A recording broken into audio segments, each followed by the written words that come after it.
Hello, podcast listeners. You are now listening to the Coffee, Health, and Science Podcast. I'm your host, Jordan River, and I want to thank you for tuning in today again. Before we get started, I urge you to share the show. Spread the Coffee, Health, and Science Podcast with a coffee drinker, with a peer, whoever you think would like this show. You know how we do it around here. We talk about coffee, we talk about health, loving this program, and bringing you coffee content every single week. Today is no different. We have show favorite Dr. Coffee on the line. What's up, my friend? Hey, Jordansky. It's another day above ground living the dream. What's up, man? How is life? How you doing? What's going on the East Coast? Well, we've had some snow and some cold weather, and I got my first vaccine, and I'm so excited. Now I can have my second vaccine, and I can really go to a coffee shop. Nice, finally. I know you got some I stuff haven't been to planned. a coffee shop in a year. Oh my gosh, that's you need some sort of support group for that, man. That must be like ripping off a limb for you. Well, it was funny because for years I held court. So everybody in my town knew that I would be at the coffee shop from 8 to 10. Of course they and did. People would show up to ask me questions. And I held court. It was funny. For years and years I did that. Oh my gosh. And now I'm going cold turkey. Exactly. That's what it sounds like. But that makes so much sense, and I actually didn't know that about you. So once we're back to normalcy, man, I'll have to show up and see what this looks like, because I can totally imagine that. Oh, it's funny. I'll get 10, 15 people show up in the morning to ask me questions.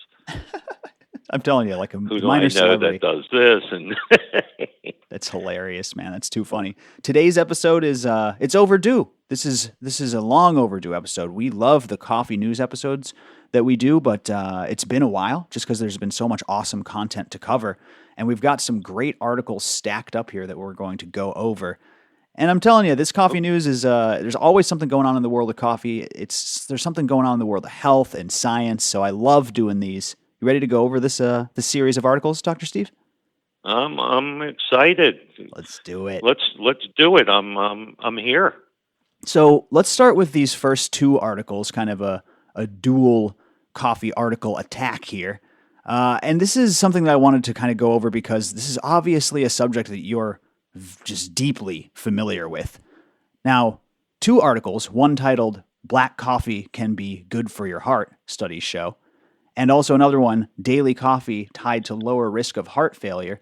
These popped up in my Google News feed, and before I kind of set you off on a riff, I want to set the stage, which is just 2 weeks ago it was, here are all the horrible things that drinking coffee every day does to you. And then 2 weeks before that, it was coffee increases longevity. And 2 weeks before that, it was caffeine is horrible for your sleep and therefore your brain. So talk to me about coffee and the heart, and then this idea that these articles just seem to be alternating in, and people just don't know what to think. So the old age question of which came first, the chicken or the egg, is actually answered. Oh. There is no question. In the Bible, it said that God created the animals. It doesn't say it created eggs. So the chicken came first. Now, he also created coffee. Part of the green plants, yeah. Exactly. Coffee is good for you.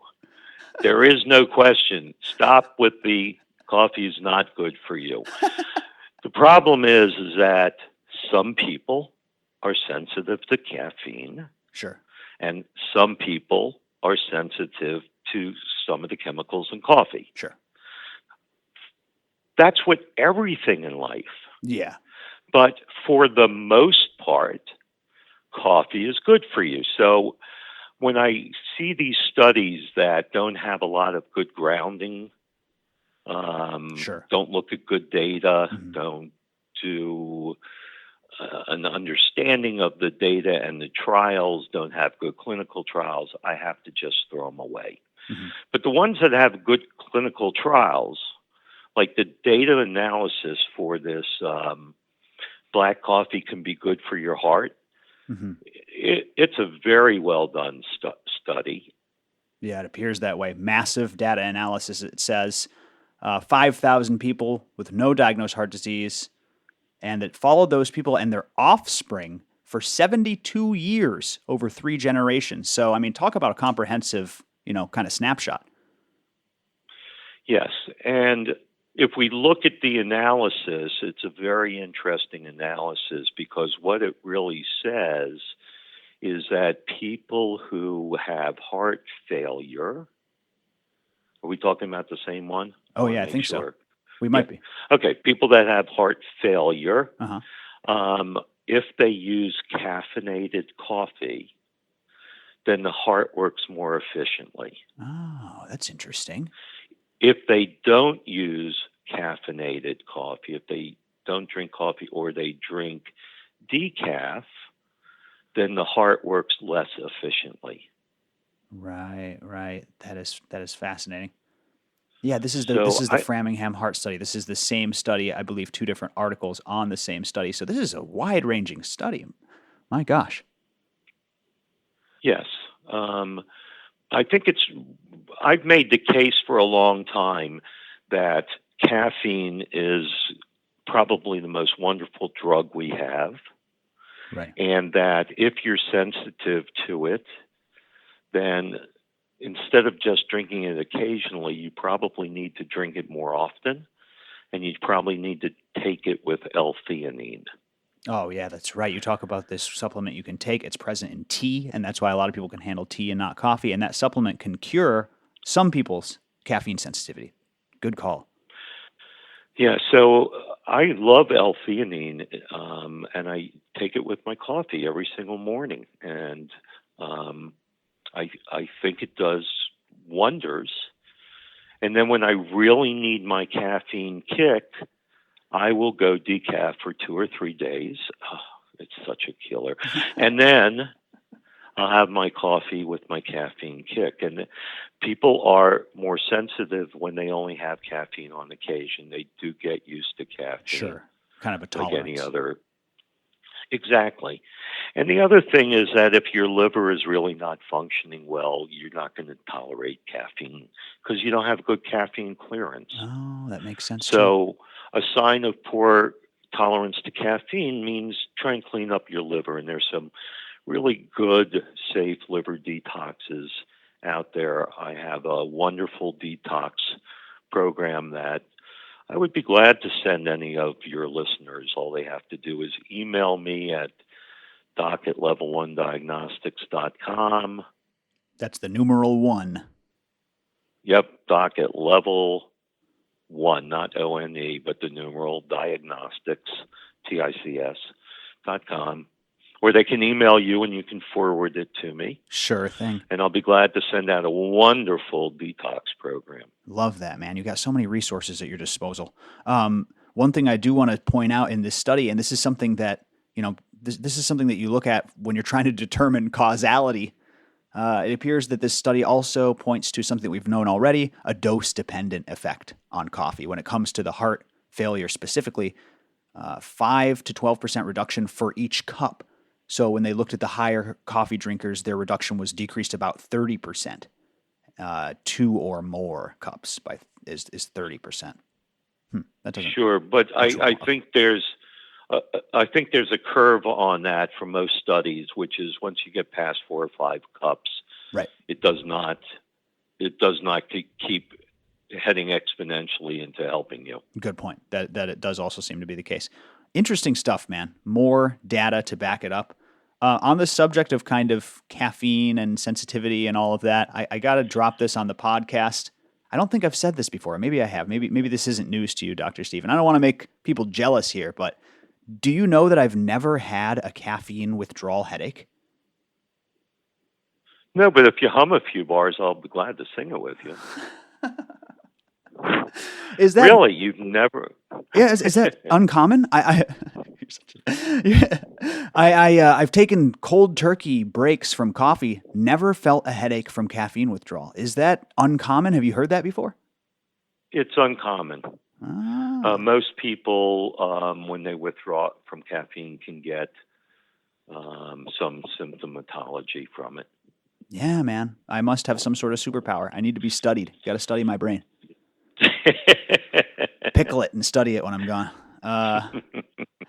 All right, man. Let's move on. That was a great overview. That was just the first couple of articles there. Yeah, but before we move on that article, I do please. have to give somebody a bit of caution. You know, the study with heart failure. So heart failure is a real live entity. I mean, we have a diagnosis called heart failure, which the heart is not able to contract properly, which means the cardiovascular system in the body is the oxygen delivery system. It delivers oxygen from the tip of our nose to the bottom of our toes. We can live a month without food, a week without water, but we can only live 3 minutes without oxygen. Oxygen is our most important macronutrient. And the way it's delivered through everywhere in the body is with the heart pumping and pushing the blood, the oxygenated blood out of the heart and into the vascular system. Heart failure is just like if I were going to lift a biceps curl and my bicep was damaged and I couldn't lift the curl. That's heart failure. So the mitochondria in the heart, which, by the way, are helped with CoQ10 enzyme. Boy, I'm on a roll here.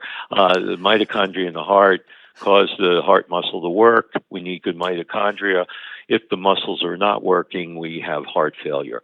If you're going to take black coffee to help heart failure, 3 to 5 cups a day helps heart failure. If you add to those 3 to 5 cups 4 tablespoons of sugar and your 2% skim milk to each one, you're doing your body probably less more harm than good. Help than you should. Yeah. So take that into account. Really good point. That is the constant caveat. That should be the description of this podcast. In the fine print. Okay. Well, wait a second. Did you just say all that to kind of set up the next article? We're talking about... I did. Oh, geez. We're talking about this brand new product hitting the shelves, people. It's going to be a hit. No, I like to poke fun. But this is news, and we are going to cover it here on Coffee News. Coca-Cola is releasing a Coca-Cola with coffee. Let's see. Last year, they introduced Coke Energy. They're trying to go after the energy drink market, which is the other poisonous brew. So then they pivoted this year. I guess that was a flop because I never even saw that.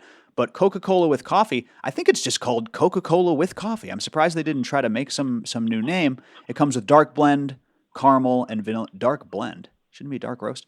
Caramel and vanilla. There are 0 sugar versions, which, as Dr. Coffee always says, probably have something in there that's worse for you than sugar. But it's your Coca-Cola coffee kick. You know I'm going to try this. You don't have to, Dr. Coffee. We don't expect you to take that kind of a hit for the show. But you know I'm going to try this and report back. Are you tempted to go see what this tastes like? This Coca-Cola with coffee? I have never tasted Coca-Cola or Pepsi Cola. I never plan to. I plan to die without ever having tried one of them. Let me just say that's respectable. I like that you said that with such conviction. Like that was A, not the first time you said it, and B, you really mean it. I like that. So when I want my heart to work, I drink a cup of coffee. When I want the battery in my car to work, because it's got corrode on it, I pour Coca-Cola on the corrode, and it uncorrodes. That's right. It sure does. It does. So Coca-Cola has a wonderful purpose for cleaning car batteries. Holy crap, man, you're hilarious. There's actually some really great videos on all the uses of Coca-Cola, and it just makes you think of it strips this, and it's a solvent to this, and it destroys and dissolves that, and it just makes you think what it's doing to your insides. Now, I like a good soda. I'm a junk food. That is my vice, is the occasional junk food. You know that about me, Dr. Steve.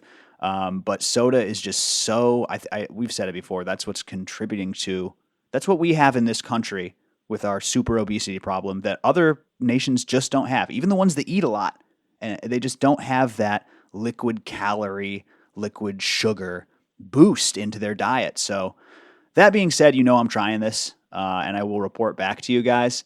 But gosh, I don't know. Are you going to get the vanilla or are you going to get the dark boost? Gross. I got to go dark. I would try the Coca-Cola dark. The vanilla and caramel sounds gross to me. I do not like the artificial flavors, the artificial this and that. They never taste good to me. But yeah, I'm sure this is gonna. I mean, I don't know. I was gonna say I'm sure it's gonna be a hit, but I'm not sure if this will take off. I don't know what they're thinking. I think they're just trying to try anything new they can, but we'll see. I don't think it'll take off. I don't think people are going to run to buy it. Didn't work with But Coke. we'll see. We'll see. Exactly. We'll see. I'll tell you something else that people haven't run to buy. We've talked about this before. What's that? The Chinese and coffee. That's right. Luckin Coffee over in China. Yeah, man, this is like their Starbucks. Our next article here is actually a follow-up to an older episode of Coffee News. If you guys remember, we reported on Luckin Coffee. What was that now? Weeks ago? Maybe a couple of months ago. This is the... It was a few months ago. This is the mega chain out there in China, basically their version of Starbucks, and they had gotten caught basically falsifying books. And it was this big scandal, you know, to the tune of hundreds of millions, I believe, of falsified sales. So this was a huge story. And now, guess what? Luckin Coffee has declared bankruptcy in the United States. They're trying to hold off a bunch of lawsuits and it's trying to reorganize. It seems like this company is kind of falling apart, and it's wild stuff, man. Yeah, it's really, you know, I saw it coming, and they were doing just some really bad accounting practices. And you know, we're a free market economy. We're capitalism. You can't screw your investors. And I remember back in the early 2000s when Krispy Kreme did that same thing where they had questionable accounting, and Wall Street was like savage That's right. to them. Yeah, that's absolutely right. I'd forgotten about that Krispy Kreme scandal. It's here in the article. There's the same exact thing. They're trying to fudge the numbers. And you're right, that was a big, big thing. But this was much more egregious than that, is my understanding. The Luckin scandal. Yeah, the Luckin scandal was very egregious. Jeez, and, man. They now filed for bankruptcy, protect them from creditors, and we'll see what happens. We'll see if they make it through the other side. Yeah, and it's funny because you try to think of, I mean, it's not funny, it's fascinating. You try to think of something like this happening to Starbucks and what that would look like. That would be crazy. That's like a documentary worthy type story there, and I'm sure it's going to be the same thing if you just knew the ins and outs, or if you were watching this happen over in China with Luckin Coffee. But I think really something that this article really misses the point on, you know, this particular article is lessons we learned in the Luckin Coffee debacle. They mention it under the beware of growth, you know, pressure to back up growth numbers clearly led to the fake transactions and sales. And it's like, that's not, I don't see that same correlation. You know, I feel like we need to just hold everybody, and more specifically corporations, to a higher standard. Like transparency and, you know, honesty and integrity. These are things that are huge selling points in 2021. The younger generation, and not even the younger generation, my generation and younger, we care about things like sustainability and transparency, and you know what I mean? This sort of thing really gets around, and I think that corporations are realizing and need to wise up that it is more profitable to be transparent and have integrity and step up to the plate and give your real sales number, because in the long run, you're going to get boned. So am I making any sense there? You agree with that, Dr. Steve? Yeah, you're making a lot of sense, but I, as an older free market capitalist, see it a little bit differently. Mm-hmm. So can I share with you? Please. So you have to know who your market is. Mm-hmm. If you're not serving your market properly, you're going to fail. Right. And what Luckin did is it tried to cut into Chinese people's tea habits. Oh, and many people in China only drink up to 4 cups of coffee a year. Wow. So where they're going head to head with Starbucks, well, Starbucks has Teavana. Wow. They have, I forget the names of the different tea markets that Starbucks has bought. Sure. But you can go into Starbucks, you can order coffee, you can order tea. That's a really good point. Luckin didn't do that. Whoa. And they're serving a market that is ingrained with the tea culture. You know what I mean? Wow, that is really fascinating. I never thought about that, Dr. Steve. So to go up against Starbucks here, where we're just coffee fanatics, where we'll go through the drive-through, 5, 6 times a day. So when you open up a series of coffee shops and you don't have tea as an offering, you've missed your mark. You've missed your market.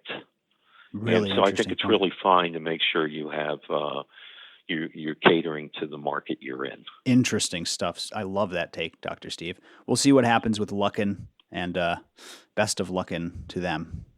Oh boy, crickets. All right, everybody. We're gonna wrap it up with a quick one here. Super Bowl. How you're? Wait a second. Are you from? You're Boston. You're a Boston guy. Are you a Patriots fan? Was that hard for you?